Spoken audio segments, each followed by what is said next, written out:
नमस्कार, मैं अनामिका अजय मिश्रा हाजिर हूँ हमारा खास कार्यक्रम रिपोर्टर डायरी लेकर। चलिए शुरुआत करते हैं पहली खबर से। दिल्ली कूच के ऐलान के बाद जहां प्रशासन अलर्ट नजर आया तो किसान भी हुंकार भरते दिखे। बॉर्डर पर भारी सुरक्षा के बीच किसानों और सरकार की बातचीत हुई, जिसकी अध्यक्षता कृषि मंत्री श्याम सिंह राणा ने की। दूसरी खबर सीएम नायब सैनी के संवाद से जुड़ी है। उन्होंने युवाओं से संवाद करते हुए संदेश भी दिया।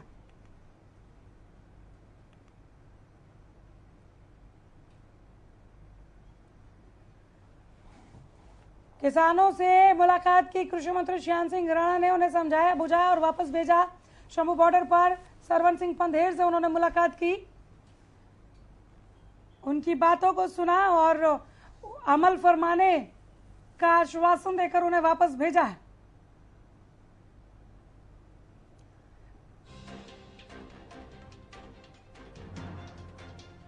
इससे पहले किसानों का दिल्ली कूच शुरू हो गया था। प्रशासनिक अमला भी तैनात था। इन्हें रोकने के लिए दिल्ली कूच करने से लगातार किसानों का जमावड़ा दिल्ली की ओर जाता हुआ इनका जत्था नजर आ रहा था। लेकिन इस बीच कृषि मंत्री श्याम सिंह राणा ने इनसे मुलाकात की। शंभू बॉर्डर पर सरवन सिंह पंधेर से मुलाकात की, समझाया बुझाया और इन्हें वापस भेजा गया।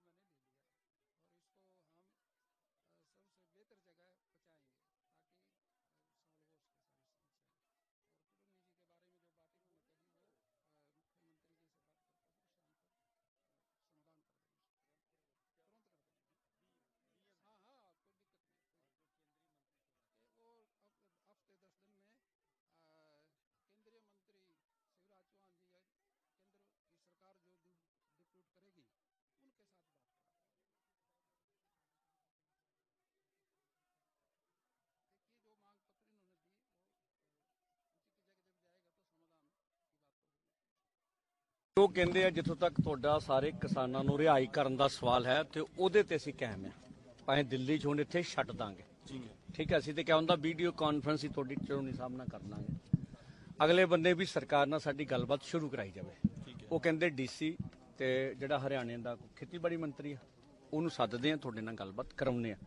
ਅੱਗੇ ਸ਼ਾਮ ਸਿੰਘ ਰਾਣਾ ਸਾਹਿਬ ਅੱਗੇ ਕੇਂਦਰ ਨਾਲ ਕਿਵੇਂ ਗੱਲਬਾਤ ਹੁੰਦੀ ਆ ਨਹੀਂ ਹੁੰਦੀ ਇਹ ਗਾਂ ਦੱਸਦੇ ਤੁਹਾਨੂੰ। ਸਾਡਾ ਵੀ ਡੈਡ ਲੌਕ ਟੁੱਟਣਾ ਚਾਹੀਦਾ और गलबात का कोई सिरा लगना चाहिए। चर्चा चले, चलो की गलबात निबड़ती नहीं निबड़ती बात नहीं। हाले फिलहाल अभी चल रहा, अजे आउंदे आ, गलबात चलूगी नहीं। जेडे जेडे अज गिरफ्तार होए ने उन्हां दा, बाकी किसान तां कोई गिरफ्तार नहीं है, पहलों ही ने नहीं। ठीक है, ठीक। मैं कहना फिर गलबात आउंदे आ ना, असीं ते चाहुंदांगे भी समय तो पहलों कर दिओ ते अपना को हैगा इत्थे तो टाइम ना कर दिओ, टाइम ना सारे कुछ हो जाऊगा। बाद ही वापस परतोगे या नहीं? देखो गलबात हजे गलबात करांगे, गलबात तो बाद ही सारा फैसला लांगे। रिहाई वाली गल सिरे लगदी दिख रही है, ये ठीक है, ये हो जूगी।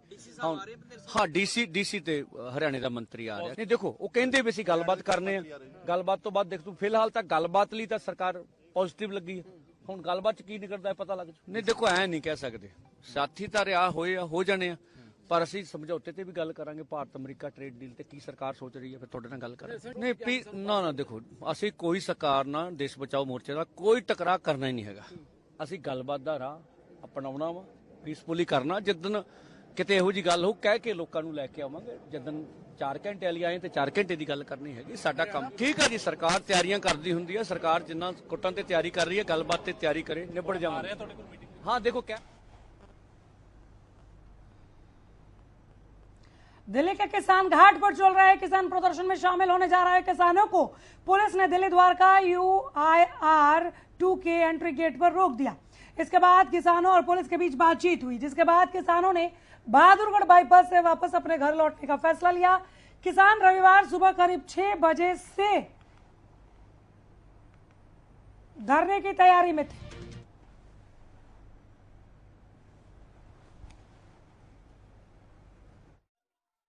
ਜਿਹੜਾ ਅਮਰੀਕਾ ਟ੍ਰੇਡ ਡੀਲ ਸਮਝੌਤਾ ਵੀ ਉਹ ਅਸੀਂ ਪਾਸ ਨਹੀਂ ਹੋਣ ਦਾ ਰੱਦ ਕਰਾਉਣਾ, ਉਹਦੀ ਬਾਬਤ ਇੱਕ ਦਿਨ ਦਾ ਸਰਕਾਰ ਨੂੰ ਜਗਾਉਣ ਲਈ 21 ਤਰੀਕ ਜਿਹੜਾ ਅੱਜ ਦਾ ਦਿਨ ਸੀ ਅਸੀਂ ਰੱਖਿਆ ਸੀ।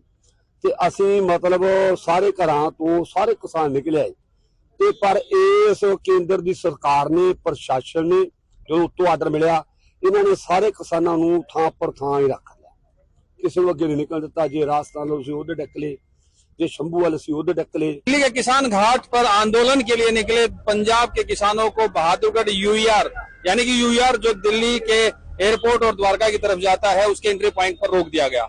काफी देर से संघर्ष जारी है। किसान जत्थेबंदियां आगे जाना चाहती हैं लेकिन उनको आगे नहीं जाने दिया जा रहा। जब वापस जाने की बात कहते हैं तो वापस भी नहीं दिया जाने जा रहा। अभी टकराव की स्थिति है लेकिन बातचीत भी जारी है पुलिस और किसानों के बीच। किसान जत्थेबंदियों का ये दृश्य आप देख सकते हैं कि किसान जो यहाँ पर एकजुट होकर बैठे हुए हैं। भारतीय किसान यूनियन खोसा संगठन के किसान सुबह पंजाब से चले थे और सुबह सवेरे यहाँ पर दिल्ली यूईआर के एंट्री पॉइंट पर भी पहुंच गए थे, लेकिन उसके बावजूद किसानों को आगे नहीं जाने दिया गया और किसानों को यहीं रोक लिया गया। जिसके बाद किसान यहीं पर इकट्ठा हो गए और किसान संगठनों ने लगातार जो देश बचाओ मोर्चा था उसके पदाधिकारियों से भी बातचीत जारी रखी। इस वक्त हमारे साथ सुखजिंदर सिंह खोसा जो भारतीय किसान यूनियन खोसा के प्रधान हैं, उनसे जानते हैं कि अब क्या स्थिति है। आपको आगे नहीं जाने दिया गया, पीछे जाने की इजाजत मिल गई? देखो पहले आगे नहीं जान दिया, हुण बोलता चलो तुम अपनी गाड़ी में आके पीछे मुड़ जाओ, पर पीछे जाएंगे। मैं कहा होर असीं इत्थे क्या करेंगे जो हमारा सारा आदमी चला गया तो हम किले थोड़ा साडी ऑर्गेनाइजेशन की राय बनूगी सारियां दी टोटल भारत की, जो फैसला आएगा फिर डिसीजन लेंगे। तो इस बार हमको जो आंदोलन था किस बात के लिए था, क्या दिमाग? आंदोलन था जिहड़ा अमरीका ट्रेड डील समझौता सरकार 23 तरीक नूं जिहड़े अमेरिका दे राजदूत आ रहे ने दस्तखत कर समझौते च उन्हां नूं चेतावनी देना सीगा भी असीं इह समझौता नहीं पास होण देना। ये समझौता असीं रद्द। प्रोटेस्ट स्थगित हुआ है। देखो सारे देश में सारे वर्ल्ड में पूरा लाख लाख सानू पूरा मतलब लोगों ने देख लिया भी ये बंदे जेडे बैठे ने रोड़ा ते उथों नालों भी इत्थे ज्यादा कामयाब हो गया। तुसी कितनी दूर से आए हमारे पास, बारिश में आए हैं, घर भी पै सकते। इसीलिए जितना भी आदमी है सब ने आंखों से देख लिया अपनी से भी किसान है जेड़ा वो अपनी मांगों के लिए रोड में दिल्ली के सड़कों में घूम रहा। तो अब आगे की प्लानिंग कब होगी? क्योंकि ये जहां पर प्लानिंग होनी थी वहां तो बैठे स्थगित नहीं हुण आगे मीटिंग होगी, मीटिंग जो डिसीजन लैणगे सारे टोटल स्टेटस वो जो फैसला होगा असीं वो सारा नशर करांगे। अगे अज 21 वाला नशर देश बचाओ मोर्चा के बैनर तले जो देश भर की किसान जत्थेबंदी आज इकट्ठा हो रही थी वो इकट्ठा तो नहीं हो पाई, लेकिन आपस में कोऑर्डिनेशन जरूर बन गया है। एक बार फिर से बैठक होगी और बैठक में आगे के आंदोलन की रणनीति तय की जाएगी। फिलहाल बहादुरगढ़ के जो यूईआर एंट्री पॉइंट पर स्थिति ये है कि किसान अब वापस जाने को तैयार हैं क्योंकि प्रशासन ने उन्हें वापस जाने की इजाजत दे दी है और ये आंदोलन स्थगित हुआ है, खत्म नहीं हुआ। प्रवीण कुमार धनखड़, हरियाणा न्यूज। मुख्यमंत्री नायब सिंह सैनी ने युवा सांसद एवं वन महोत्सव कार्यक्रम में युवाओं से पर्यावरण संरक्षण को जन आंदोलन बनाने की अपील की। कहा प्रधानमंत्री नरेंद्र मोदी के एक पेड़ मां के नाम अभियान को और गति देने की जरूरत है। सीएम ने कहा कि पौधा लगाना आसान है लेकिन उसे वृक्ष बनाना सबसे बड़ी जिम्मेदारी। युवाओं से आह्वान किया मुख्यमंत्री नायब सिंह सैनी ने कि प्रत्येक युवा को कम से कम 100 लोगों को जोड़ना होगा वृक्षारोपण अभियान से, एक पेड़ मां के नाम अभियान से, ताकि हम ना सिर्फ पौधारोपण करें बल्कि उसे सींचे, मेहनत करें उसे एक वृक्ष बनाने में, ताकि भावी पीढ़ी को हम ये विरासत सौंप सके जो उनके लिए बेहद जरूरी है।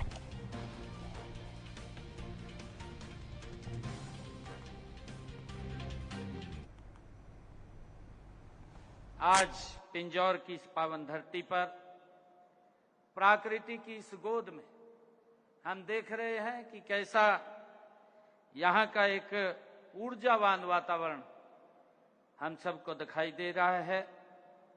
और ऊर्जावान वातावरण में प्रदेश के हमारे ऊर्जावान युवाओं के बीच में आकर के आज मुझे बहुत ही गर्व की अनुभूति हो रही है, बहुत खुशी हो रही है। और आज का यह कार्यक्रम साथियों हमारी युवा शक्ति, पर्यावरण संरक्षण और राष्ट्र निर्माण को एक अद्भुत संगम साथियों आज यहां दिखाई दे रहा है। साथियों हमारी संस्कृति में प्रकृति और ईश्वर का स्वरूप साथियों माना गया है। पर्यावरण रक्षा हमारी संस्कृति, हमारी सभ्यता, हमारे कर्तव्यों में ये रचा बसा है। आपने नजदीक से प्रकृति को देखा है, महसूस किया है। आप आने वाले जहां भी आप यूनिवर्सिटी कॉलेज के अंदर हैं, अपने साथ एक एक युवा, 100 युवाओं को इसके बारे में बताएगा भी, जागरूक भी करेगा और इस प्रकृति के साथ जोड़ने का भी आप लोग काम करेंगे।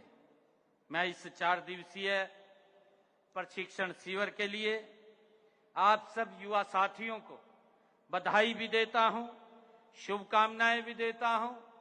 और युवा साथियों, मैं मानता हूं कि जो युवा अपनी विरासत को जानता है वही भविष्य का सशक्त निर्माण करता होता है। साथियों, आज हमारे पास दुनिया की सबसे बड़ी युवा शक्ति है और यही शक्ति आदरणीय प्रधानमंत्री जी के उस संकल्प को, विकसित भारत के संकल्प को ये साकार करेगी। मैं हमेशा कहता हूं कि युवा केवल भारत के संकल्प को साकार करेगी। साथियों, केवल युवा होना ये पर्याप्त नहीं है। साथियों, युवाओं के भीतर उद्देश्य होना, अनुशासन होना, समाज के प्रति उत्तरदायी का भाव होना, ये बहुत जरूरी है। साथियों, जब युवा अपने समय, अपनी प्रतिभा और अपनी ऊर्जा को समाज की सेवा में लगाता है, तब इतिहास बदल देता है। साथियों, हम सब जानते हैं। मुझे खुशी है आज यहाँ पर 21 विश्वविद्यालयों के हमारे युवा कल्याण समितियों का गठन वो किया जा चुका है और आज के इस कार्यक्रम में 20 विश्वविद्यालयों, 21 विश्वविद्यालयों से साथियों 210 युवा हमारे यहाँ उपस्थित हैं। साथियों, मुझे खुशी है कि आप केवल अपने विश्वविद्यालयों का प्रतिनिधित्व नहीं कर रहे, बल्कि हरियाणा की युवा चेतना को आप प्रतिनिधित्व कर रहे हैं। मोरनी क्षेत्र में मनाली की तर्ज पर एक पर्वतारोहण संस्थान की स्थापना की जाए। नरेंद्र जी, हम इसके ऊपर काम कर रहे हैं। हमारा जो टिक्कर ताल है उसको हम सुदृढ़ीकरण कर रहे हैं। टिक्कर ताल को आप गए थे? टिक्कर ताल इस यात्रा में टिक्कर ताल गए? अच्छा, अभी जाएंगे आप देखना। उसको और सुदृढ़ीकरण हम कर रहे हैं वहां पर। और इसकी जो आपने स्थापना की बात कही है, इसको बिल्कुल विचार हम बैठ करके करेंगे और इस बात को आगे बढ़ाने का काम हम करेंगे।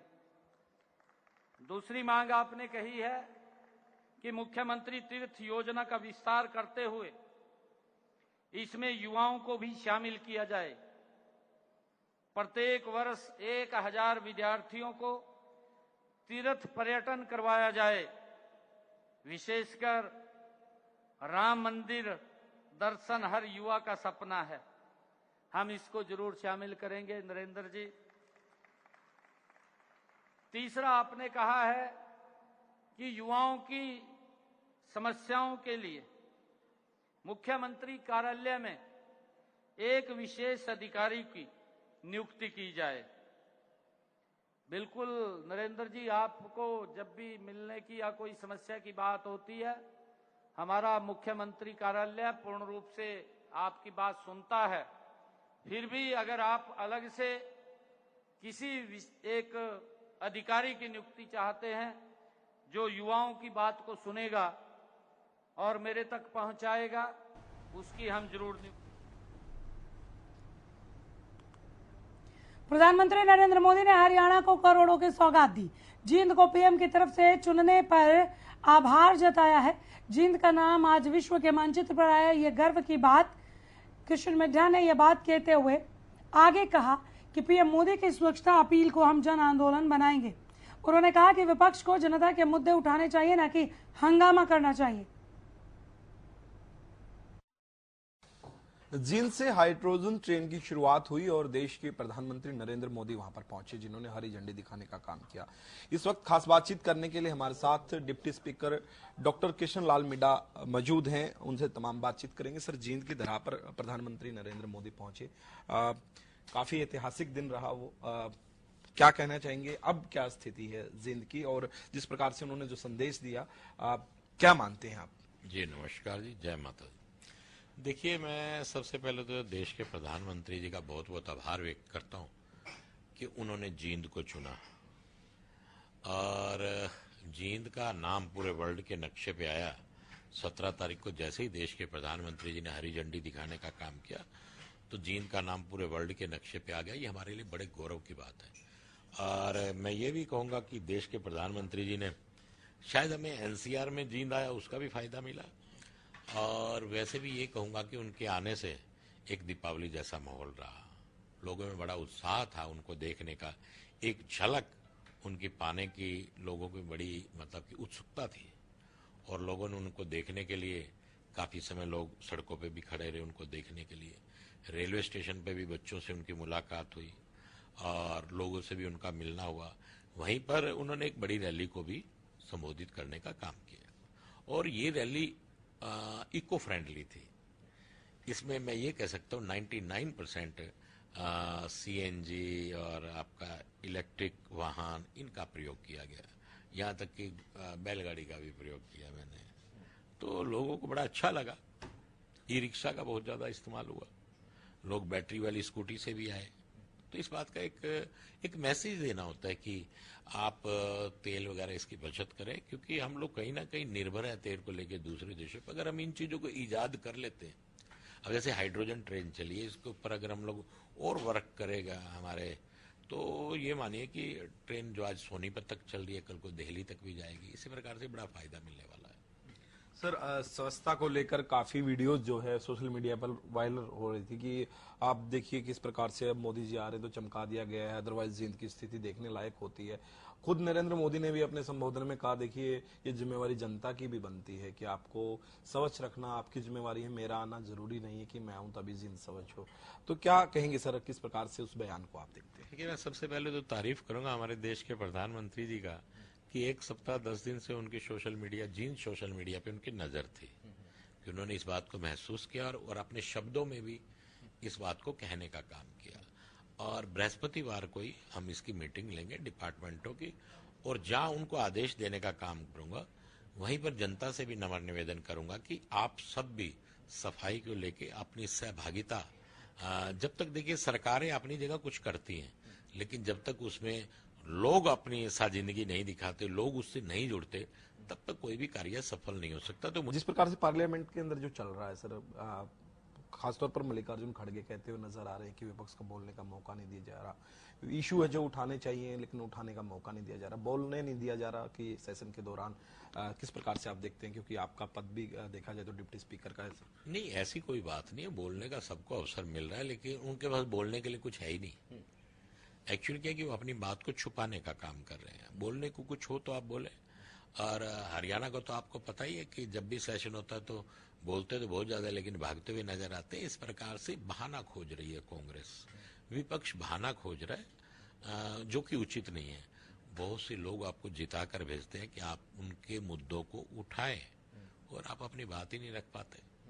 दिल्ली के अंदर प्रदर्शनकारी प्रदर्शन कर रहे थे सर, पुलिस ने उखाड़ने का काम किया, पुलिस ने लाठीचार्ज भी किया, काफी कह सकते हैं कि रोष वहां पर देखने को मिला। क्या कुछ कहेंगे? देखिए, मैं इसमें यही कहूंगा कि कुछ एक चीजें मर्यादा के रूप में होती हैं, मर्यादाओं को निभाना चाहिए। आप जंतर मंतर पे बैठे, आपका अधिकार है, लोकतंत्र है, लेकिन मर्यादित रूप से भी रहना आपका काम है।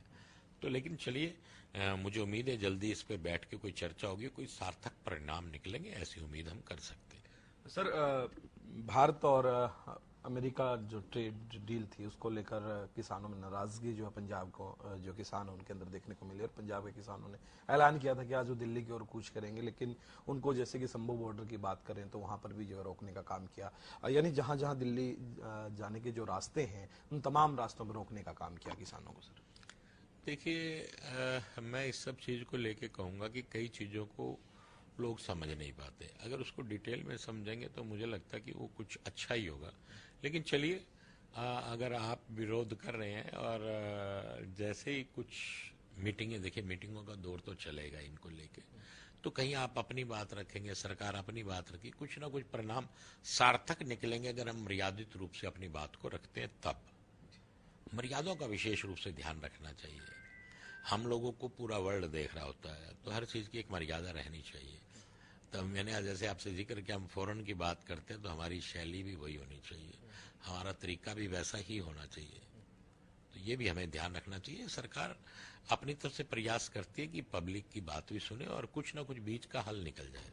धन्यवाद सर। ये थे हमारे साथ deputy speaker doctor Krishnalal Middha, जिन्होंने तमाम जानकारी दी और उन्होंने बताया कि स्वच्छता को लेकर वो बैठक भी लेंगे और उन्होंने अपील भी की जींद वासियों से कि अब जिस प्रकार से साफ सुथरा जींद हो गया है, लेकिन उसको आगे भी इसी तरीके से बनाए रखने के लिए आपकी भी भागीदारी उसमें होनी चाहिए और प्रशासन की भागीदारी तो रहनी ही चाहिए। तो दोनों को निश्चित तौर पर कह सकते हैं कि उसके अंदर भागीदारी निभानी चाहिए, तो जींद भी जो है अब वैसे ही स्वच्छ जो है रहेगा। वीडियो जर्नलिस्ट विनय के साथ प्रदीप शो, कंध, हरियाणा न्यूज, चंडीगढ़। कैबिनेट मंत्री रणबीर गंगवा ने दिल्ली में हुए प्रदर्शन को राजनीतिक प्रोपेगेंडा बताया। कहा कि लोकतंत्र में सभी को शांतिपूर्ण प्रदर्शन का अधिकार है, लेकिन देश में उपद्रव की किसी को अनुमति नहीं दी जा सकती। पंजाब का किसान फिर से दिल्ली पहुंचने के लिए तैयार है, लेकिन हरियाणा के कई ऐसे बॉर्डर हैं जिनको सील करने का काम किया गया है, यानी उनको रोकने का काम किया है। वहीं पंजाब के लगते हरियाणा यूपी के बॉर्डरों को जो है सील करने का काम किया गया, क्योंकि किसान जो है दिल्ली की ओर जो है कूच करने का दावा जो कर रहा था, आज से शुरुआत करने जा रहा था, लेकिन उनको रोकने का काम किया गया। खास बातचीत करेंगे, हमारे साथ कैबिनेट मंत्री रणबीर गंगवा साहब मौजूद हैं। सर, किस प्रकार से देखते हैं जिस प्रकार से पंजाब का किसान फिर से जो है दिल्ली की ओर कूच करना चाहता है, लेकिन उसको करने नहीं दिया जा रहा? सर, पंजाब में चुनावी साल शुरू हो गई है, जैसे आपको पता ही है, और किसानों के बहाने जो पॉलिटिकल पार्टियां हैं वो अपना अपना एजेंडा रख रही है, अपने अपने जो है इस तरीके का भ्रम फैलाने का काम जो है वो कर रही है। किसानों के लिए अगर सबसे ज़्यादा किसी समय में काम हुआ है तो भारतीय जनता पार्टी के समय में हुआ है। आज मैं अगर हरियाणा की बात करूं तो हम सारी की सारी फसलें एमएसपी पर खरीद करने का काम कर रहे हैं। हमने जो फल सब्जियां हैं उस पर भी 72 भरपाई देने का काम किया है। हमने अभी पीछे बाजरा जो है सरकार ने अगर उसको नहीं खरीदा, 2200 रुपये मार्केट में अगर भी कहा तो 500 रुपये उनके सीधे किसानों के खातों में देने का काम किया है। इसी तरीके से आदरणीय नरेंद्र मोदी जी दिल्ली से बटन दबाते हैं, 6000 रुपये सीधा सालाना किसान के खाते में देने का काम कर रहे हैं। ये तो केवल और केवल पॉलिटिकल एजेंडा मैं इसको कहूँगा कि जो पॉलिटिकल पार्टियां हैं वो इस तरीके से उकसावा करने का काम जो है वो कर रही है। सर, कल दिल्ली के अंदर हुआ, सबने देखा, प्रदर्शनकारी प्रदर्शन कर रहे थे, उनको उखाड़ने का काम किया गया और उनके ऊपर लाठीचार्ज जो है वो करने का काम किया। किस प्रकार से इस पूरे परिदृश्य को आप जो है देखते हैं? देखिए, जहां हमारा संविधान हमें फंडामेंटल राइट देता है कि हम कोई धरना प्रदर्शन कर सकते हैं, वहीं हमारी कुछ ड्यूटीज भी हैं कि उसके अंदर कोई उपद्रव ना हो, कोई और इस तरीके के एग्रेसिव कोई वो चीजें ना हो। अगर वो होती है तो फिर उसके खिलाफ कानूनी कार्रवाई भी होती है। उससे पता चलता है कि प्रदर्शनकारी क्या चाहते हैं। प्रदर्शनकारी प्रदर्शन ना होकर के जो, क्योंकि ये तो ये कहना कि हम कोई पॉलिटिकल पार्टी से नहीं है, सबको पता है कि पहले जो पॉलिटिकल पार्टी जिन्होंने दिल्ली में राज करने का काम किया, आम आदमी पार्टी से जुड़े हुए लोग हैं, वे भी है जो चला रहे हैं, तो सबको पता है, देश के लोग देख रहे हैं। और इस तरीके की कोई भी उपद्रव की इजाजत ना ही तो हमारा कोई सामाजिक भाईचारा है, अगर हम बैठ के बात करते तो वो देता, ना ही हमारा कोई कानून देता। सर, टिफिन बैठकें आज से जो है उनकी शुरुआत होने जा रही हैं, क्या इन बैठकों का मकसद है और आप कहां पर जो अपना टिफिन लेकर जाएंगे, कहां पर अपना टिफिन खोलने का काम करेंगे? भारतीय जनता पार्टी संगठन आधारित पार्टी है और हमने कार्यकर्ताओं को जो है और मजबूती के लिए, हमारे संगठन की और मजबूती के लिए हमने बूथ के साथ साथ शक्ति केंद्र पर जो है बनाए हुए हैं। एक शक्ति केंद्र में 4 या 5 बूथ होते हैं और उन बूथों पर जो एक प्रभारी लगा करके हमारे जो त्रिदेव है बूथ के, चाहे वो हमारा BLA2 है, चाहे पालक है और चाहे बूथ कमेटी का सदस्य है, वो तीनों के तीनों इकट्ठे होकर के, जो 5 बूथ या 4 बूथ है उनके इकट्ठे होकर के फिर हमारे कोई प्रभारी जाता है और वहाँ बैठ करके उनके साथ टिफिन का मतलब है वहीं इकट्ठे बैठ करके लंच करते हैं, चर्चा करते हैं कि कौन सा बूथ कमजोर है और इस बूथ के ऊपर क्या और किया जाए ताकि पार्टी का संगठन और ज्यादा मजबूत हो। हमारे बूथ स्तर तक हमारी जो समितियां जो है वो बनी हुई है, ये पार्टी का संगठन है।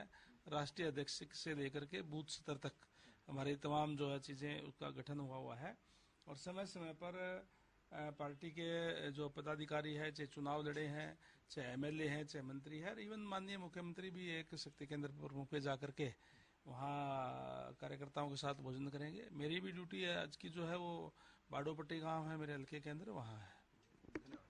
ये थे हमारे साथ कैबिनेट मंत्री रणवीर गंगवा, जिन्होंने तमाम जानकारी दी और उन्होंने बताया कि अगर किसानों के लिए किसी पार्टी ने किया है तो भारतीय जनता पार्टी ने किया है और किसानों के साथ कह सकते हैं कि एमएसपी देने की बात हो या फिर उनके खाते में सीधे पैसे डालने की बात हो तो देश के प्रधानमंत्री नरेंद्र मोदी ने किया है। वीडियो जर्नलिस्ट विनय के साथ प्रदीप शोकन, हरियाणा न्यूज, चंडीगढ़। पंजाब का किसान फिर से दिल्ली पहुंच। फिलहाल के लिए इतना ही, नमस्कार।